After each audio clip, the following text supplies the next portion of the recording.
Olá, graça e paz, tudo bem? Estamos aqui para a gravação de mais um conteúdo para o nosso canal aqui, Apologia do Logos. Hoje nós iremos falar sobre o arrebatamento da igreja e a grande tribulação. Eu queria falar sobre esse tema porque muitos acabam tendo dúvidas, a respeito sobre esse assunto. Muitas pessoas acabam não tendo entendimento, Muitos irmãos na fé acabam não tendo entendimento coerente a respeito sobre esse tema. E eu quero te convidar a você se inscrever aqui no nosso canal, curtir, comentar, tá certo? Compartilhar esse vídeo, que será de grande proveito para o nosso crescimento espiritual. Então fique aí depois da nossa vinheta.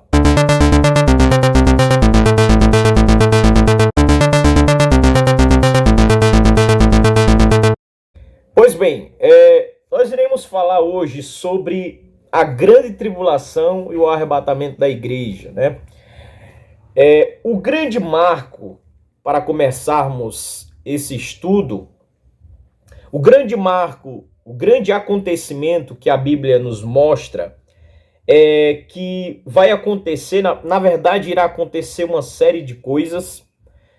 E nós poderíamos destacar aqui, por exemplo, a palavra escatologia.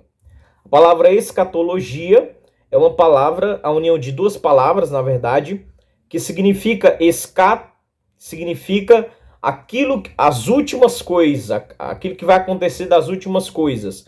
E logia significa estudo. Então, dentro da teologia, escatologia é o estudo das últimas coisas, o que vai acontecer. É importante nós ressaltarmos que nós temos apenas um vislumbre. De acordo com Deuteronômio 29, a Bíblia diz que o que foi revelado pertence a nós, o que não foi pertence a Deus. Então, o que nós conhecemos dentro da teologia sistemática da escatologia, dentro das suas correntes interpretativas, é que nós temos apenas vislumbres do que de fato irá acontecer. A realidade é só quando estivermos nesse grande momento final, E que vai acontecer de fato. Porém, nós vamos estudar sobre o assunto, Então, o que acontece? Dentro da escatologia, existem algumas correntes de interpretações que durante a história aí vão se dividir. Existe aqueles que acreditam entre os pré e os pós-tribulacionistas. Não vou entrar no detalhe, mas o que acontece? Vai haver um grande momento de grande tribulação na Terra. Você pode se perguntar, mas tribulação a gente passa todo dia, o crente passa, a humanidade passa, dificuldades, dívidas, fome. Mas, peraí, essa grande tribulação que fala é a respeito de uma grande perseguição,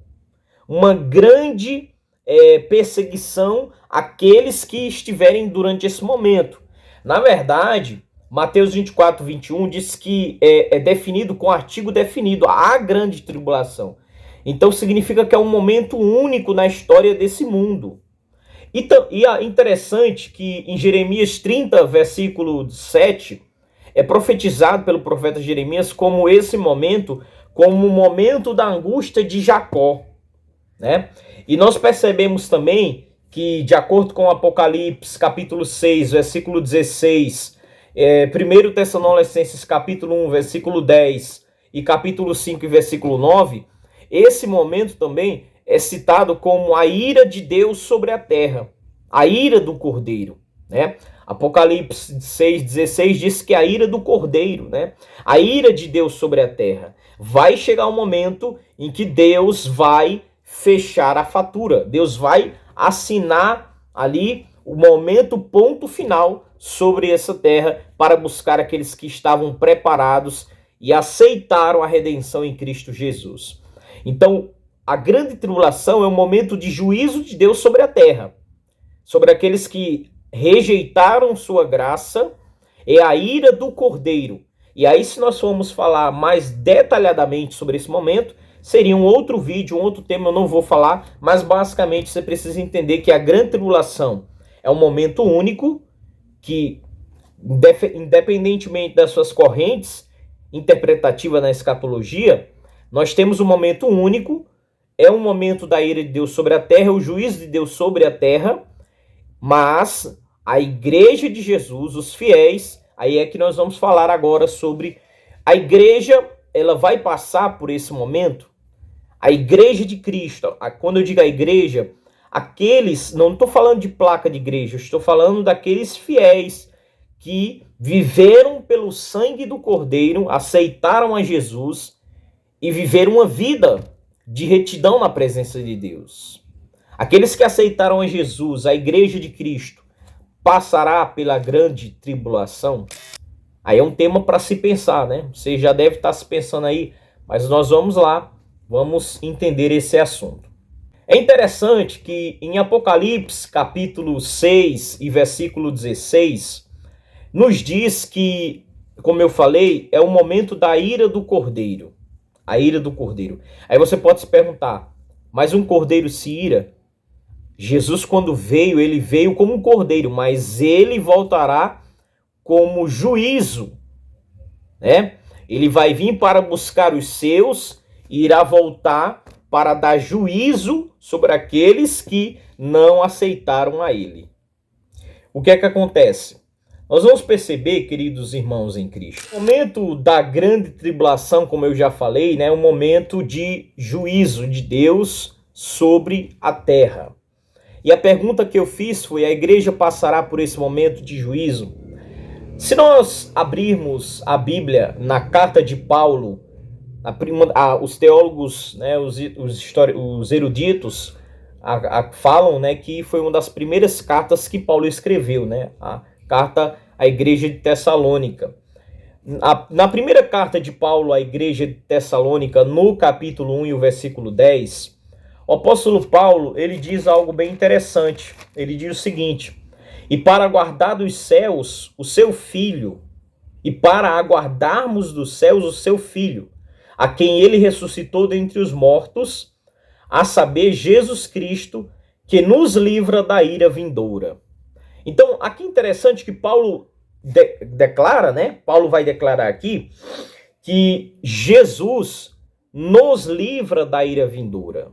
Então, é uma promessa aqui que Deus irá nos livrar da ira. Como eu falei, Apocalipse, capítulo 6, versículo 16, fala que a ira do Cordeiro. Mas perceba, o Cordeiro é Jesus. Jesus, ele é o cabeça da igreja. Jesus é o noivo. Jesus não se ira contra a sua igreja. E a Bíblia diz aqui que ele nos livra da ira vindoura. Paulo escreveu em 1 Tessalonicenses capítulo 1, versículo 10, que a igreja ela vai ser livrada. Você pode perguntar, mas isso não é prova que a igreja pode passar e ela ser protegida desse momento. Mas calma aí que a gente vai chegar lá. Quando nós lemos também capítulo 5, quando nós vamos aqui para o capítulo 5 e o versículo 9, a outra declaração do apóstolo Paulo, quando ele diz o seguinte: porque Deus não nos destinou para a ira, mas para alcançar a salvação mediante o nosso Senhor Jesus. Olha que interessante. Aqui Paulo diz que Deus não nos destinou para a ira. Então a igreja, querido irmão, a igreja de Jesus, ela não foi destinada para a ira do Cordeiro, de Apocalipse 6,16. A igreja não foi preparada para esse momento, a igreja foi preparada para as bodas do Cordeiro, que fala no Apocalipse, o encontro da noiva com Cristo. Amém? Então esse é um dos primeiros pontos que você precisa entender na sua mente, para você entender sobre esse assunto. E aí você vai anotando, tomando nota aí de todos os pontos que nós estamos falando, tá certo? Então vamos lá. E aí você pode se perguntar o seguinte: como será esse momento do arrebatamento? Quando nós vamos para a segunda carta de Paulo, perceba, quando Paulo escreveu a respeito do encontro da igreja com Cristo, a respeito disso, a igreja aparentemente ficou com a expectativa de que o dia do arrebatamento estaria próximo. E aí Paulo sente a necessidade de escrever uma segunda carta para a igreja de Tessalônica, que é a sua segunda carta. E nessa segunda carta ele vai fazer agora uma explicação, né, uma exortação para a igreja de Tessalônica, explicando, né? Por exemplo, quando nós vamos para a segunda carta no capítulo 2, versículo 1, ele diz o seguinte: irmãos, no que diz respeito à vinda do nosso Senhor Jesus e à nossa reunião com ele, pedimos que vocês não se deixem devolver facilmente de seu modo de pensar, nem fiquem perturbados, quer por espírito, quer por palavra, quer por carta, como se procedesse de nós, dando a entender que o dia do Senhor já chegou. Então perceba que eles acreditavam, na verdade, que Jesus já estava voltando ali. E Paulo escreve essa segunda carta explicando. É interessante que nessa segunda carta, Paulo ele vai ali detalhar como será a nossa reunião com Cristo. Na primeira carta ele fala a respeito do livramento, né, de acordo com os textos que eu citei, 1 Tessalonicenses 1:10 e 5, versículo 9.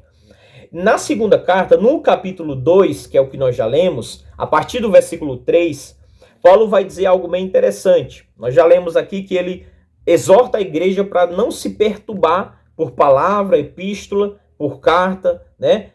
E nem por espírito. E aí ele vai dizer o seguinte: ninguém, versículo 3, ninguém de nenhum modo vos engane, porque isso não acontecerá. Isso o que, irmãos? O que ele falou no capítulo 2, a nossa reunião com ele, o arrebatamento. Então ele vai dizer: ninguém de nenhum modo vos engane, porque isso não acontecerá sem que primeiro venha a apostasia. Esse aqui é o grande segredo que nós temos que entender. Paulo diz que para que aconteça, na verdade, ninguém de nenhum modo vos engane, porque isso não acontecerá sem que primeiro venha a apostasia. E aqui Paulo, essa palavra apostasia, né? Ele vai dizer aqui que significa algo bem interessante para que nós possamos entender aqui dentro desse estudo. Ele vai dizer o seguinte: e seja revelado o homem da iniquidade, o filho da perdição, o qual se opõe e se levanta contra tudo que se chama Deus e objeto de culto, a ponto de assentar-se no santuário de Deus, apresentando-se como se fosse o próprio Deus. Aqui ele está falando do homem da iniquidade, né, que é o anticristo, que irá se levantar como se fosse o próprio Deus, assentando-se num santuário como se fosse o próprio Deus. Mas é interessante que no versículo 5 ele diz o seguinte, grava a palavra apostasia. Versículo 5, vocês não lembram que eu costumava lhes dizer essas coisas quando ainda estava com vocês? E agora vocês sabem o que o detém, para que ele seja revelado no seu tempo. Aí Paulo aqui vai dizer que os irmãos de Tessalônica, a igreja, eles agora sabem o que o detém. Detém quem? O anticristo, o homem da iniquidade. E agora vocês sabem o que o detém, para que seja revelado quem? O homem da iniquidade, no seu tempo. E aí versículo 7 ele diz, porque o mistério da iniquidade já opera. Olha que interessante, Paulo já está dizendo que da época dele, o ministério da iniquidade já operava, o poder do anticristo já opera. Mas ele vai dizer, e aguarda somente que seja afastado aquele que agora o detém. Então será revelado o iníquo, a quem o Senhor matará como o sopro da sua boca e destruirá pela manifestação da sua vinda. Interessante aqui que Paulo diz, no versículo 7, que o poder da iniquidade já opera, mas somente aguarda que seja afastado aquele que agora o detém. Então perceba que existem em repetição aqui duas palavras, apostasia e afastamento. Essas duas palavras, queridos irmãos, elas têm algo em comum. Eu vou colocar aqui na tela a tradução, né, do grego. A palavra apostasia no grego pode também significar, pode ser traduzida como sair, partir ou afastar-se. Então, quando Paulo diz a respeito da apostasia, né, que acontecerá primeiro a apostasia, ele significa o afastamento. Muitos acham que a apostasia significa o abandono da fé. Nesse contexto aqui não significa isso. porque aqui temos que analisar o contexto. Essa palavra pode ser traduzida também, como Paulo traduziu no versículo 7, como sair, partir ou afastar-se. Eu vou deixar aqui disponível aqui a transliteração, né, a tradução do grego, né? Então nós percebemos que Paulo, essa apostasia, esse afastamento, é o afastamento do versículo 7 da igreja, porque o ministério da iniquidade já opera, porém somente está aguardando a que seja afastado, ou seja, que seja retirado, que saia, que parta da terra aquele que agora o detém. E Paulo aqui está dizendo, irmãos, a respeito desse livramento. O livramento da igreja, que ele já falou na primeira carta. Que Deus não destinou para a ira e que Deus nos livra da ira vindoura. Então a igreja, ela vai se afastar da terra. Claro que no primeiro momento aqui, Paulo também se refere ao Espírito Santo, habitado na igreja. A igreja habitada pelo Espírito Santo. Então a igreja vai ser levada da terra. A igreja irá ser levada para os céus e não passará pela grande tribulação. E você pode estar se perguntando que esses textos talvez não sejam suficientes. Quando nós lemos Mateus capítulo 24, a partir do versículo 39, vai falar a respeito sobre, quando Jesus fala ali a respeito sobre o sermão, né? A respeito do dia da sua vinda, ele vai dizer, a partir do versículo 39, que a volta dele será como nos dias de Noé, né, que comiam, bebiam, casavam, se davam-se em casamento. Interessante que diz assim o versículo, até o dia em que entraram na arca, né, Noé e sua família, e não os perceberam senão quando veio o dilúvio. Essa expressão que diz que eles comiam, bebiam, os dias da volta de Jesus será como nos dias de Noé, e o texto diz, a partir do versículo 39, que comiam e bebiam, casavam, se davam seu casamento, ou seja, era um dia aparentemente comum. E Paulo diz, né, na sua carta, né, que muitos irão paz e segurança, então virá repentina destruição. Então comiam, bebiam, casavam-se, até o dia em que Noé entrou na arca, e não os perceberam, senão quando veio o dilúvio. Essa expressão, e não perceberam, significa que enquanto Noé estava entrando na arca com sua família e os animais, eles não perceberam. Eles só perceberam quando o dilúvio já estava. Mas Noé já estava salvo. Noé já estava salvo. Então, a igreja, quando foi retirada, ninguém vai perceber. Só vai perceber depois quando a igreja não estiver mais na terra. Vai ser da mesma forma. E quando nós vamos ler aqui, por exemplo, para finalizar aqui nosso estudo, nós vamos perceber aqui que em Mateus capítulo 24, todo o capítulo 24, capítulo 25, vai falar algumas expressões a respeito sobre a vigilância. A doutrina pré-tribulacionista ensina, né, entendemos nós que a volta de Cristo é algo iminente, ou seja, a qualquer momento. A volta de Cristo para a igreja, até porque nós não sabemos, porque a Bíblia diz que o poder do anticristo já opera, mas aguarda que seja afastado aquele que o detém. Então, quando a igreja for retirada, o anticristo se manifestará. Eu não vou entrar no ponto das profecias de Daniel capítulo 7, que é um tema para um outro estudo, aí é mais profundo, mas quando nós vamos, por exemplo, para o Mateus capítulo 24, o versículo 44 e o versículo 50, e o capítulo 25 e o versículo 13, vai nos falar, esses três versículos, a respeito sobre a vigilância. E nós temos que vigiar, porque nós não sabemos o dia em que Jesus virá. Então essa exortação à vigilância, porque ele pode vir a qualquer momento, de acordo com esses textos que eu citei, do capítulo 24 e 25 de Mateus, é a prova de que a volta de Cristo, ela é pré-tribulacional. Jesus pode voltar para a igreja a qualquer momento. Interessante que Paulo diz, né? Quando vos disserem paz e segurança, virá repentina destruição. Certo?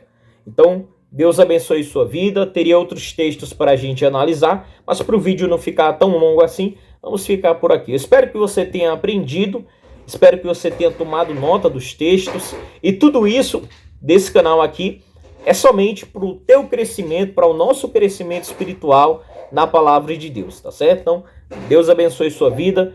Até a próxima. Graça e paz.